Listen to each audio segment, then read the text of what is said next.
प्यारे विद्यार्थियों, पिछले अध्ययन में पिछला जो चैप्टर था हमारा कंपनी अधिनियम 2013 की जो विशेषता है उसके बारे में हमने चर्चा की थी और हमने ये जानने की कोशिश की थी कि 1956 में जो प्रावधान जो प्रोविजंस थे कंपनी अधिनियम के वो क्या क्या उसमें चेंजेस होकर 2013 में जोड़ा गया है।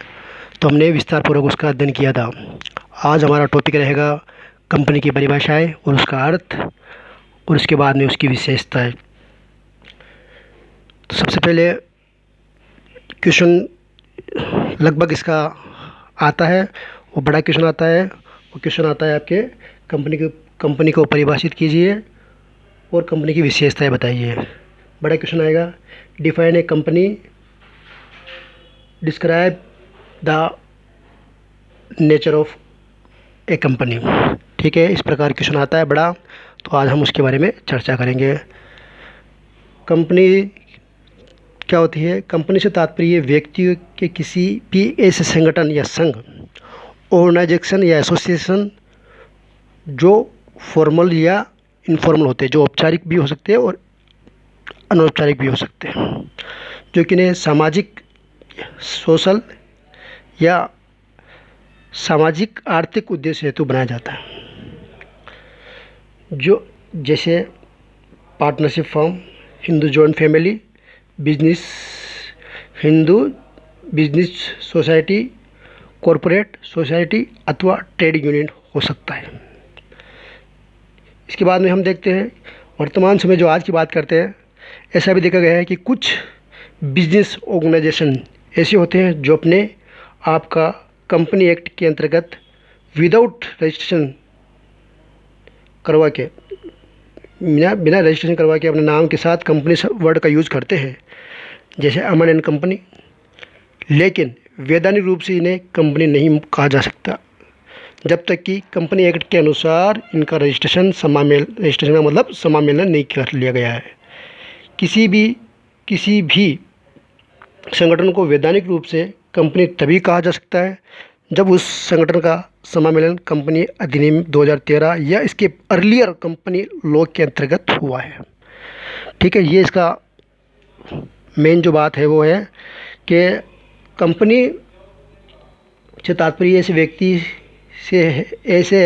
व्यक्ति के किसी संगठन या संघ, ऑर्गेनाइजेशन या एसोसिएशन से है जो फॉर्मल या अनफॉर्मल, औपचारिक या अनौपचारिक है, जो कि सामाजिक, सोशल, इकोनॉमिक, आर्थिक उद्देश्य हेतु बनाया जाता है। जैसे partnership firm, Hindu joint family, business society, corporate society अथवा ट्रेड यूनियन भी हो सकते हैं। वर्तमान समय में ऐसा भी देखा जाता है, कुछ बिजनेस ऑर्गेनाइजेशन ऐसे होते हैं जो अपने आप का कंपनी एक्ट के अंतर्गत रजिस्ट्रेशन नहीं करवाते हैं, लेकिन क्या करते हैं, कंपनी जो वर्ड है उसका यूज़ करते हैं। जैसे हम देखते हैं बहुत जगह लिखे हुए रहता है दुकानों के आगे अमन एंड कंपनी, लेकिन उनका वैधानिक रूप से उन्हें कंपनी नहीं कहा सकता जब तक कि कंपनी एक्ट के अनुसार उनका रजिस्ट्रेशन समामेलन नहीं कर लिया गया है। किसी ऐसे संगठन को वैधानिक कंपनी तभी कहा जा सकता है जब उस संगठन का समामेलन कंपनी अधिनियम 2013 या अर्लियर कंपनी या पूर्व में जो कंपनी अधिनियम था उसके अंतर्गत हुआ है।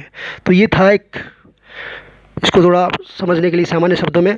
अब हम देखेंगे कंपनी की जो परिभाषाएं है। वैसे बहुत सारे विद्वानों ने कंपनी की परिभाषा डेफिनेशन दी है, लेकिन हम जो अच्छी परिभाषा है, जो छोटी है, जो समझने योग्य है, उनके बारे में हम डिस्कस करेंगे और वो उनको याद करने की हम कोशिश करेंगे, जिससे एग्ज़ाम में आसानी से इसको लिखा जा सके। तो सबसे पहले कंपनी अधिनियम 2013 के अनुसार जो परिभाषा है, कंपनी से आशय किसी ऐसे कंपनी से जिसका इस अधिनियम, कौन सा इस अधिनियम 2013 के अधिनियम अथवा इससे पूर्व किसी भी कंपनी विधान के अंतर्गत समामेलन हुआ है। Company means A company incorporated under this act और other any provision company law, section 2 की सेक्शन 20। फिर इसके अलावा मुख्य न्यायाधीश मार्शल है, उन्होंने क्या कहा कंपनी के बारे में, कंपनी आदर्श से अमूर्त होने के कारण एक कर्तव्य व्यक्ति है। जिसका अस्तित्व केवल कानून की दृष्टि से होता है। कानून द्वारा निर्मित होने के कारण इसकी वे विशेषताएं होती है जो उसको जन्म देने वाले अधिकार पत्र इसे स्पष्ट रूप से प्रदान करता है अथवा जो इसके अस्तित्व के लिए सहायक होती है। अब यहाँ पे 3-4 टेक्निकल शब्द आए हैं। अदृश्य, अमूर्त, कृत्रिम व्यक्ति, इन जिसका जैसे ये अस्तित्व केवल कानून की दृष्टि होता है, इन शब्दों का हम अध्ययन करेंगे कब? जब कंपनी की जब हम विशेषता पढ़ने जाएंगे, वहाँ पे इन शब्दों का विस्तार पूर्वक दिया गया है। ये इनकी लगभग विशेषता ही है कंपनी की, वहाँ पे हम इनका अध्ययन करेंगे। इसके बाद में न्यायाधीश जेम्स वो क्या कहते हैं कंपनी के बारे में? कंपनी का आशय किसी सामान्य उद्देश्यों के लिए निर्मित बहुत से व्यक्तियों का संघ से है। कंपनी का आशय किसी सामान्य उद्देश्यों के लिए निर्मित बहुत से व्यक्तियों के संघ से है। ठीक है। फिर एक हैने है, वो भी क्या कहते हैं कंपनी के बारे में? कंपनी का आशय विधान द्वारा निर्मित हुए ऐसे कर्तव्य व्यक्ति से है जिसका प्रत्यक्ष अस्तित्व होता अविच्छिन्न उत्तराधिकार होता है।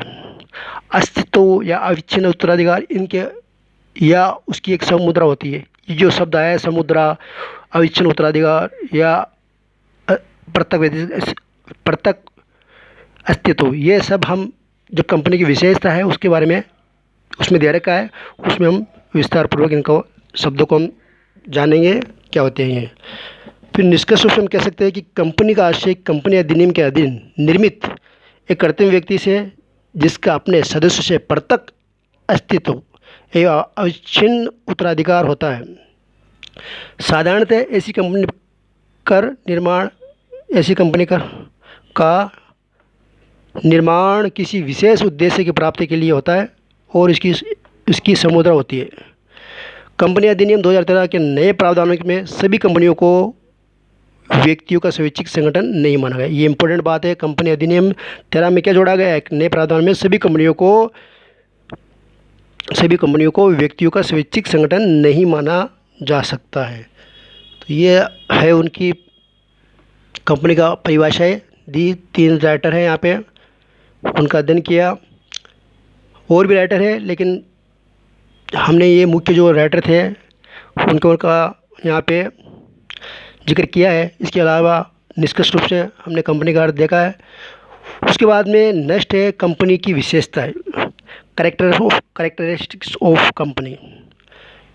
तो सबसे पहले इसकी विशेषता दे रखी है। पहली विशेषता सममेलित संस्था, इनकॉर्पोरेटेड इंस्टीट्यूशन या बॉडी। इसमें क्या होता है? सबसे पहले ये विशेषता इसकी दे रखी है। इसमें क्या कंपनी के किसी संस्था या निकाय है जिसका कंपनी अधिनियम 2013 या उसके पूर्व किसी भी से पहले भी जो अधिनियम था 2056 के अधीन सम्मेलन करवाया गया। ठीक है, या तो 13 में करवाया गया है या पूर्व में करवाया गया है।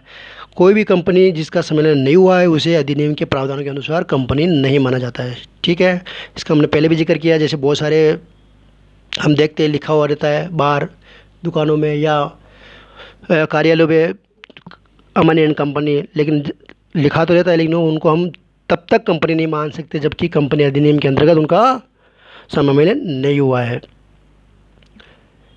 कंपनी सम्मेलन, प्रत्येक कंपनी एक सम्मिलित संस्था है, ना कि कोई वैधानिक संस्था है। ये इंपॉर्टेंट बात है। कंपनी क्या है? सम्मिलित संस्था है, इसका कोई वैधानिक संस्था नहीं है ये। ठीक है, इसके बाद में कंपनी सम्मिलित संस्था के बाद में जो दूसरी जो उसकी विशेषता है, व्यक्ति या व्यक्तियों का सम्मिलित, इनकॉर्पोरेट बाय पर्सन और पर्सन्स। कंपनी एक ऐसी संस्था या निकाय है जो किसी व्यक्ति या व्यक्ति द्वारा सम्मिलित करवाई जाती है। परंपरागत रूप से कंपनी उसे माना जा सकता है जो किन्हीं दो या अधिक व्यक्तियों द्वारा सम्मिलित करवाई जाती है। किंतु वर्तमान समय में कंपनी का सम्मेलन किसी एक व्यक्ति द्वारा, जो भारत का नागरिक हो अथवा भारत के निवासी हो, द्वारा भी करवाया जा सकता है। इस प्रकार कंपनी क्या है? व्यक्ति या व्यक्तियों का सम्मिलित है। व्यक्ति या व्यक्ति द्वारा सम्मिलित, इनकॉर्पोरेटेड बाय पर्सन और पर्सन्स। ठीक है, नेक्स्ट जो विशेषता है अभिदाता, सब्सक्राइबर।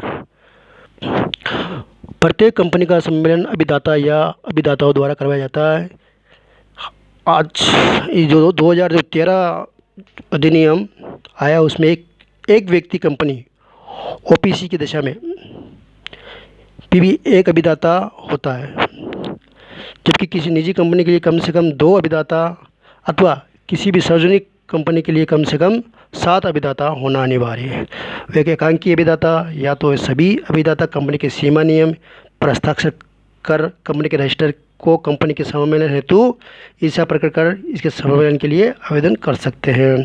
तो सबसे इम्पोर्टेंट बात है, क्वेश्चन भी पूछा जाता है बार बार कि अभिदाताओं की संख्या के बारे में पूछा जाता है। 2 नंबर का क्वेश्चन आता है आपके एग्ज़ाम में। तो सबसे पहले निजी कंपनी के लिए कम से कम 2 अभिदाता होना चाहिए और सार्वजनिक कंपनी के लिए कम से कम 7 अभिदाता सब्सक्राइबर होना अनिवार्य है।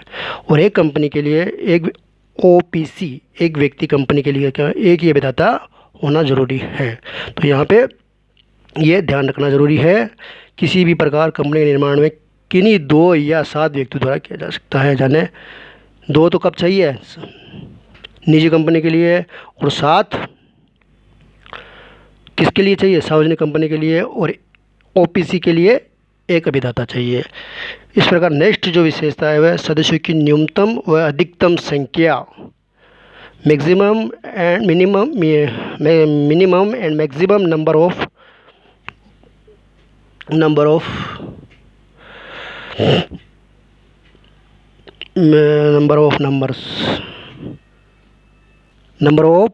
मेंबर्स। तो यहाँ पे कंपनी सीमा नियम पर हस्ताक्षर करने वाले व्यक्ति अभिदाता कंपनी को प्रथम सदस्य होते हैं, ये हम जानते हैं। लेकिन एक कंपनी में न्यूनतम एवं अधिकतम संख्या कितनी हो सकती है, 1 सीमित रहती है, जबकि जब तक वो एक व्यक्ति जीवित है तब तक अन्य कोई भी व्यक्ति कंपनी का सदस्य नहीं बन सकता। इम्पोर्टेंट बात है, एक व्यक्ति कंपनी में क्या होती है, न्यूनतम या अधिकतम संख्या कितनी हो सकती है, 1 तक सीमित होती है।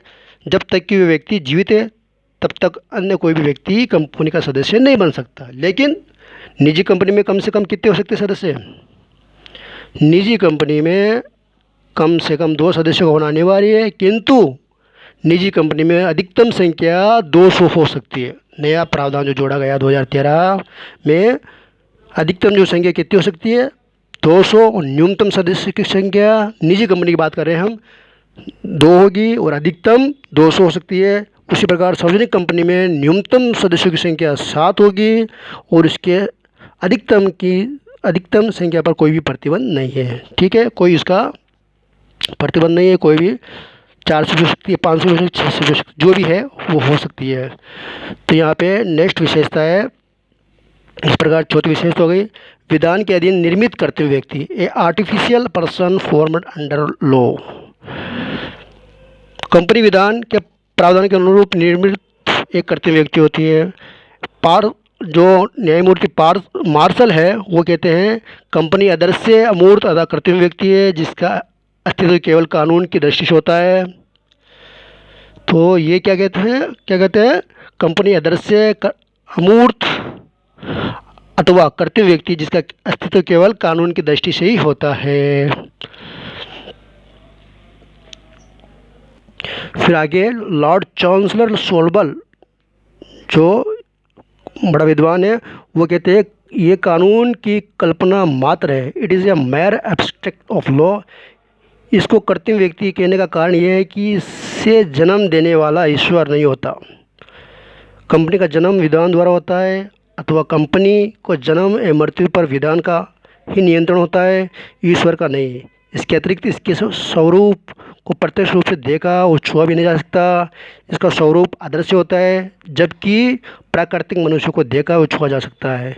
इसी प्रकार इसकी आत्मा और अंतरात्मा भी नहीं होती है, ये शपथ भी नहीं ले सकती, न्यायालय में व्यक्तिगत रूप से उपस्थित भी नहीं हो सकती, इसे जेल भी नहीं भेजा जा सकता तथा ये शादी भी नहीं कर सकती और ना तलाक दे सकती है।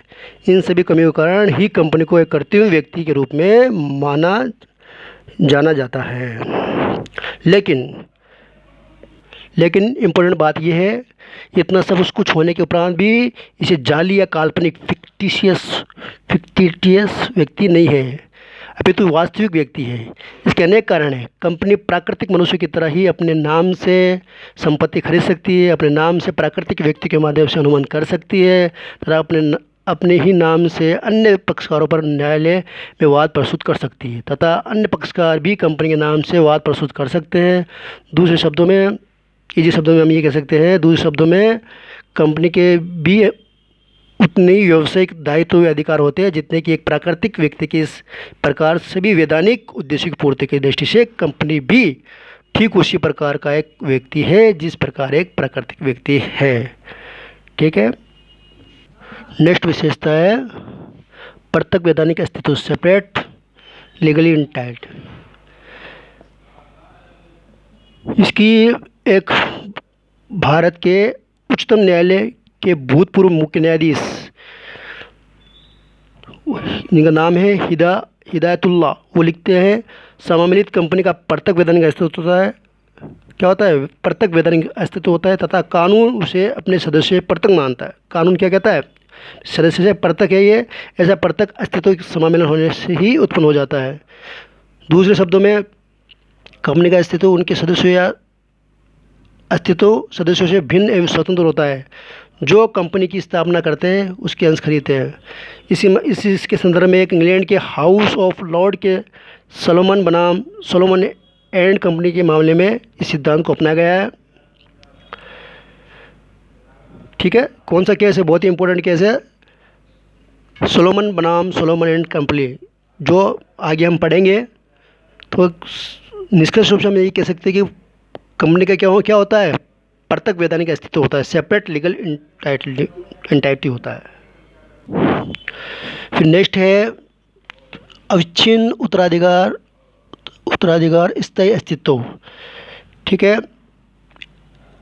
कंपनी की प्रमुख विशेषता है, इसका अस्तित्व क्या होता है? स्थायी होता है। कंपनी अविच्छिन्न उत्तराधिकार प्राप्त होता है।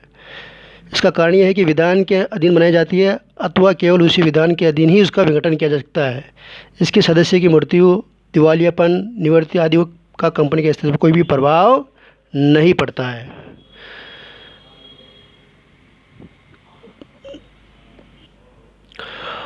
कंपनी के स्थायी अस्तित्व या अविच्छिन्न उत्तराधिकार के लक्षण को सरकार भी समाप्त नहीं कर सकती।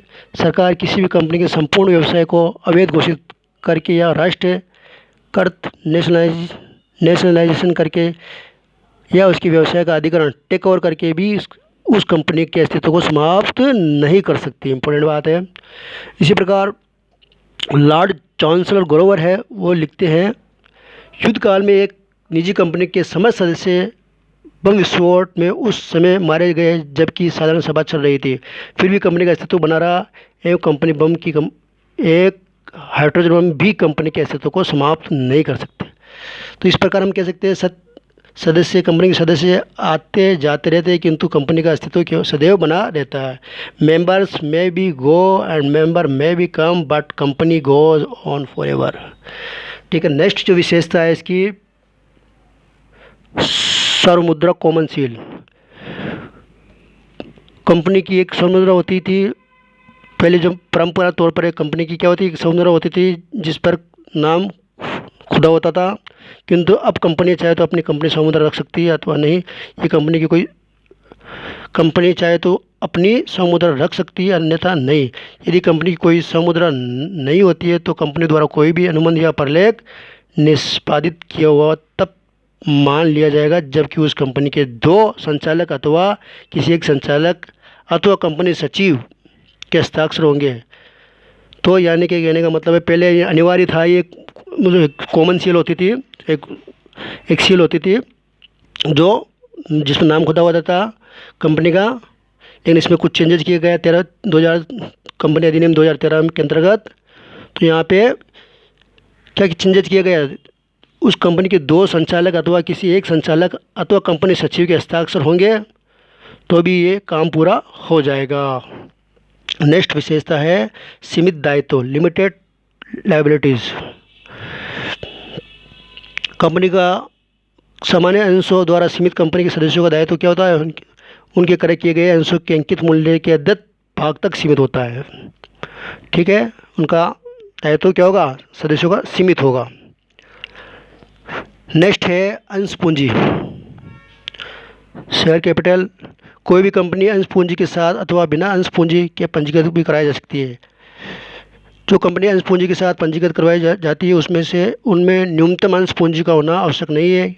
अतः कोई भी अंश पूंजी वाली कंपनी होने वाली कंपनी कितनी भी राशि की अंश पूंजी के साथ पंजीकृत कराई जा सकती है।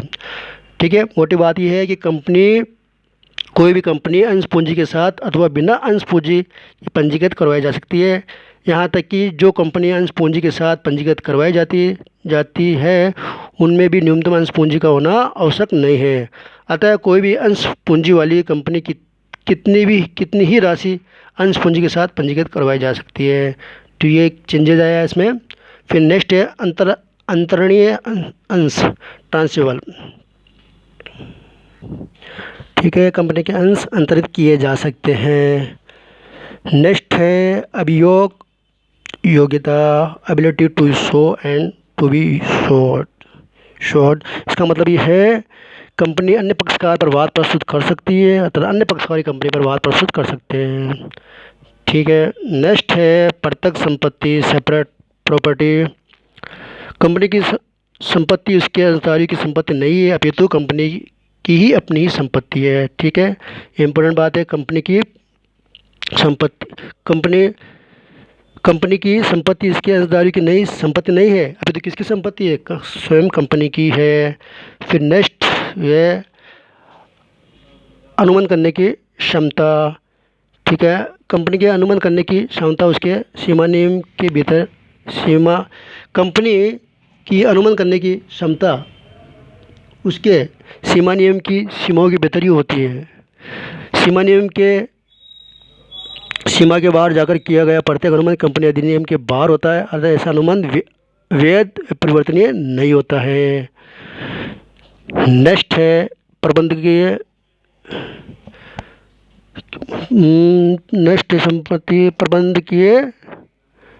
दल।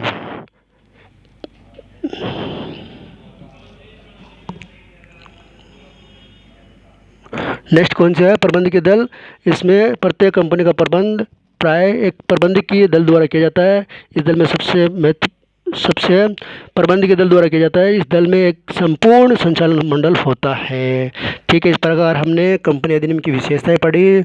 अब और भी विशेषता है वो आगे हम देखेंगे। ओके।